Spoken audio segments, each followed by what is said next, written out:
Welcome to Nivas news. మా channel మీకు నచ్చినట్లయితే లైక్ చేయండి, షేర్ చేయండి, కామెంట్ చేయండి. మర్చిపోకుండా బెల్ సింబల్ని క్లిక్ చేయండి. సబ్స్క్రైబ్ చేయటం మర్చిపోకండి. తిరుమల లడ్డు విషయంలో అసలు ఏం జరుగుతుంది? గత 5 ఏళ్లలో మీకెప్పుడైనా తిరుపతి లడ్డు క్వాలిటీ తగ్గిందని అనిపించిందా?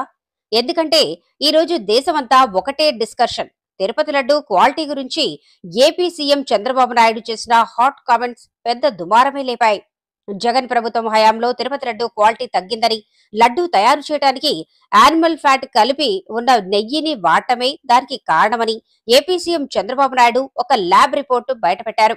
ఆయన చేసిన ఈ కామెంట్లు ఇప్పుడు దేశవ్యాప్తంగా అటు నేషనల్ మీడియాలోనూ ఇటు సోషల్ మీడియాలోనూ చర్చకు దారితీశాయి. ఒకవైపు ఇది కేవలం జగన్ ఇమేజ్ డ్యామేజ్ చేయడానికి టీడీపీ జనసేన చేస్తున్న రాజకీయ కుట్ర అని దేశవ్యాప్తంగా చర్చకు దారితీసిన జానీ మాస్టర్ వివాదాన్ని డైవర్ట్ చేయటానికే ఈ అంశాన్ని ఇప్పుడు తెరపైకి తీసుకొచ్చారని వైసీపీ నేతలు, మద్దతుదారులు చెప్తున్నారు. మరోవైపు ఇది హిందువుల మనోభావాలు దెబ్బతీసే దుశ్చర్య. దీనికి సంబంధించిన అన్ని ఆధారాలు మా దగ్గర ఉన్నాయని ఎన్డీఏ కూటమి నేతలు ఆరోపిస్తున్నారు. ఈ వివాదం ఇప్పుడు దేశవ్యాప్తంగా అటు ఎన్డీఏ వర్సెస్ ఇండియా కూటమిల మధ్య చర్చలా మారింది. అయితే ఈ వివాదంపై టీటీడీ ఇప్పటి వరకు అధికారికంగా స్పందించలేదు. ఏది ఏమైనా హిందువులు అత్యంత పవిత్రంగా భావించే తిరుమల లడ్డు విషయంలో ఎంత దుమారం రేగటం బాధాకరం. దేవుని దగ్గర పెట్టే ప్రసాదం అపవిత్రం చేసే విధంగా ఓసారి బాధేస్తుంది. నాసి రకమైన ఇంగ్రీడియంట్సే కాకుండా ఎనిమల్ ఫ్యాట్ కూడా వాడారని, ఏది గీకు బదులు. ఈరోజు స్వచ్ఛమైన గీదెమన్నాం, ప్రక్షాళన చేయమన్నాం. నాణ్యత పెరిగింది, ఇంకా కూడా నాణ్యత పెంచుతాం. లడ్డూ వివాదంపై స్పందించిన శ్రీవారి మాజీ ప్రధాన అర్చకుడు రమణ దీక్షితులు, లడ్డూని కల్తీ చేయడం అనేది చాలా విచారకరమైన విషయం. గత ప్రభుత్వం హయాంలో తిరుమల ప్రసాదాలపై అనేక సార్లు ఫిర్యాదులు చేసినా అధికారులు పట్టించుకోలేదు. ల్యాబ్ రిపోర్టు ఆధారంగా లడ్డూ ప్రసాదంలో వెజిటబుల్ ఫ్యాట్, యానిమల్ ఫ్యాట్ ఉన్నట్లు తెలిసింది. నాణ్యతపై లోపాలు ఎత్తి చూపినందుకు గత ప్రభుత్వం అనేక ఇబ్బందులకు గురిచేసింది. శ్రీవారి మాజీ ప్రధాన అర్చకుడు రమణ దీక్షితులు, పవిత్రమైన గోవు యొక్క ఘృతాన్ని కల్తీ చేయడం అనేది అది స్వామివారికి, మనకు జీవితాన్ని ఇచ్చే స్వామివారికి ఇటువంటి అపచారం జరగడం అనేది చాలా విచారకరమైన విషయం. ఇవన్నీ చూసే పాపం కూడా మనం చేశామా అనిపిస్తుంది ఒక్కొక్కసారి. దీన్ని ఎన్నోసార్లు అప్పటి ఈవో గారికి, చైర్మన్ గారికి దృష్టికి తీసుకెళ్ళి ఇలా ప్రసాదాల నాణ్యత సరిగ్గా లేదు, ముందులాగా లేదు, ప్రసాదాల పరిమాణాలు స్వామివారికి సరిగ్గా నివేదన కావడం లేదు, సరైన ఆగమ ఉక్తమైన కాలాల్లో స్వామివారికి నైవేద్యాలు జరగడం లేదని ఎన్నోసార్లు దృష్టికి తీసుకెళ్ళాం. కానీ లాభం లేకపోయింది. దీనికి మరొక కారణం, నాది ఒంటరి పోరాటం అయిపోయింది. నాకు ఈ విషయాల్లో సహకరించేదానికి నా తోటి అర్చకులు ఎవరూ కూడా వారి వారి వ్యక్తిగత కారణాల వల్ల ముందుకు రాలేదు. ప్రధాన పరిచారకులైన వాళ్ళు రాలేదు. కాబట్టి ఇది ఈ 5 ఏళ్ళు నిరభ్యంతరంగా ఈ మహాపాపం జరిగిపోయింది. ఫలితాలు కూడా నేను చూశాను, ల్యాబ్ రిపోర్ట్స్ చూశాను.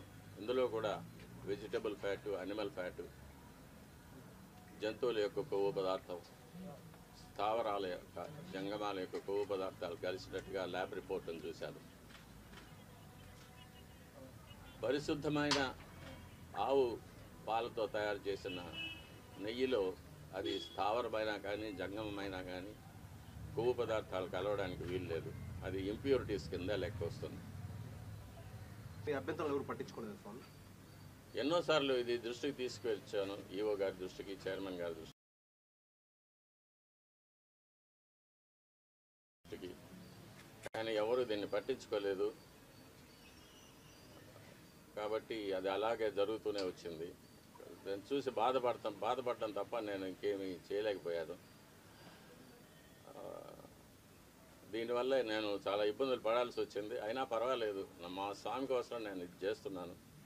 మా స్వామి తృప్తిగా నైవేద్యాలు స్వీకరించి ప్రసన్నుడుగా ఉండి భక్తులను అనుగ్రహిస్తే అంతే చాలు. నా ఇబ్బందులు అది నాకు దాని గురించి నాకు ఎటువంటి కష్టం లేదు. నేను గత ప్రభుత్వం నా పైన చేసిన కొన్ని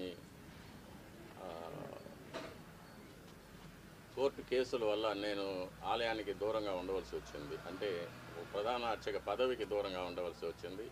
నేను ప్రధాన అర్చకుడిగా చేయవలసిన నా కార్యక్రమాలు నేను చేయకుండా నన్ను నిలిపివేశారు. కాబట్టి తల నరికి తెచ్చిన వారికి నా ఎకరం 38 గుంటల భూమి రాసిస్తా. కాంగ్రెస్ ఎమ్మెల్యే వెడ్మా బొజ్జు. రాహుల్ గాంధీ నంబర్ 1 ఉగ్రవాది అంటూ వ్యాఖ్యలు చేసిన కేంద్ర మంత్రి రణ్దీప్ సింగ్ బిట్టుపై ఫైర్ అయిన కాంగ్రెస్ ఎమ్మెల్యే వెడ్మా బొజ్జు. బిట్టు తల నరికి తెచ్చిన వారికి తన ఎకరం 38 గుంటల వ్యవసాయ భూమిని రాసిస్తానని ప్రకటించిన కాంగ్రెస్ ఎమ్మెల్యే వెడ్మా బొజ్జు. ఏదైతే రణ్వీర్ సింగ్ బిట్టు అతను అనుకున్న వాక్యాన్ని వెనక్కి తీసుకోవాలి. తప్పకుండా వెనక్కి తీసుకోకపోతే తప్పకుండా మేము కూడా ప్రకటిస్తున్నాం. ఏజే ఖానాపూర్ శాసనసభ్యులు నేను కూడా ప్రకటిస్తున్నాను. అతని తల్లిని ఎవరైతే తీసుకొస్తారో మా నాన్న సంపాదించిన భూమి 1 ఎకరం 38 గుంటలు నేను కూడా రాసిస్తాను. ఎవరైనా తీసుకురావాలి. ఉన్నటువంటి ఆస్తి అదే. నాకున్న ఆస్తిని మా నాన్నకున్న ఆస్తిని రాసియని నేను కూడా ప్రకటిస్తున్నాను.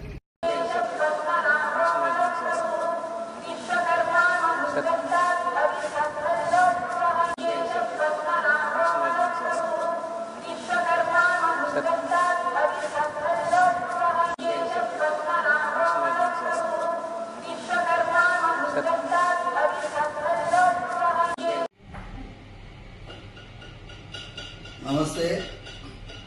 The last 2 days I am seeing all the reports in the media about the raging controversy on Tirupati Laddu. It is not a controversy. It is directly hurting the sentiments of crores of people like us. Mostly the people who believe in the prasadam, people who believe in the Sanatana Dharma worship of the deity. What has happened is, we have been already saying that the process of tendering, when you purchase items for the Swami, like the ingredients for Laddu, you go for a lowest bidder. The moment you go for the lowest bidder, you are asking for trouble. In fact, the best cow ghee today cannot be less than 1000 rupees per kg. How can a person quote 320 rupees? If somebody is quoting 320 rupees, I am not going exact amount value, but if he is quoting 320 rupees, every packet of that might be containing adulterated ghee. So it's a big hurting issue. We have to inquire into it and find the culprits and book them to take them to task. Number 1. I appreciate the statement of Honorable Deputy Chief Minister of Andhra Pradesh, Shri Pawan Kalyan Garu, because he has said there should be a national level Dharmika Parirakshana Parishad. We have been talking about that the same way. We want a central Dharmika Parishad which will be run by all the religious heads of this Matadipatis, Pitadipatis, retired judges. If they have a central Dharmika Parishad, the temples can be run under it. That is what is the best solution. Staying away from the temple system by government control. Sarvejana Sukhino Bhavantu. TDP నాయకులు రాజంపేటలో అన్నా canteen ప్రారంభోత్సవంలో TDP నాయకుల మధ్య ఉద్రిక్తత నెలకొంది. Rajampet TDP incharge తాను అంటే తాను అని సుగవాసి బాలసుబ్రహ్మణ్యం, చమర్తి జగన్మోహన్ రాజు ఎవరికి వారు ప్రకటించుకొని అన్నా క్యాంటీన్ ఓపెనింగ్ కార్యక్రమంలో గొడవపడ్డారు. రాజంపేటలో అన్నా క్యాంటీన్ ప్రారంభోత్సవంలో టీడీపీ నాయకుల మధ్య గొడవ. టీడీపీ నేత జగన్మోహన్ రాజు ఇంటిపై రాళ్లతో దాడి చేసిన వ్యక్తి, ఆ వ్యక్తి విద్యార్థి సంఘం నాయకుడు మద్యం మత్తులో రాళ్లు విసిరినట్లు తమకు సంబంధం లేదని ఆరోపించిన సుగవాసి అనుచరులు.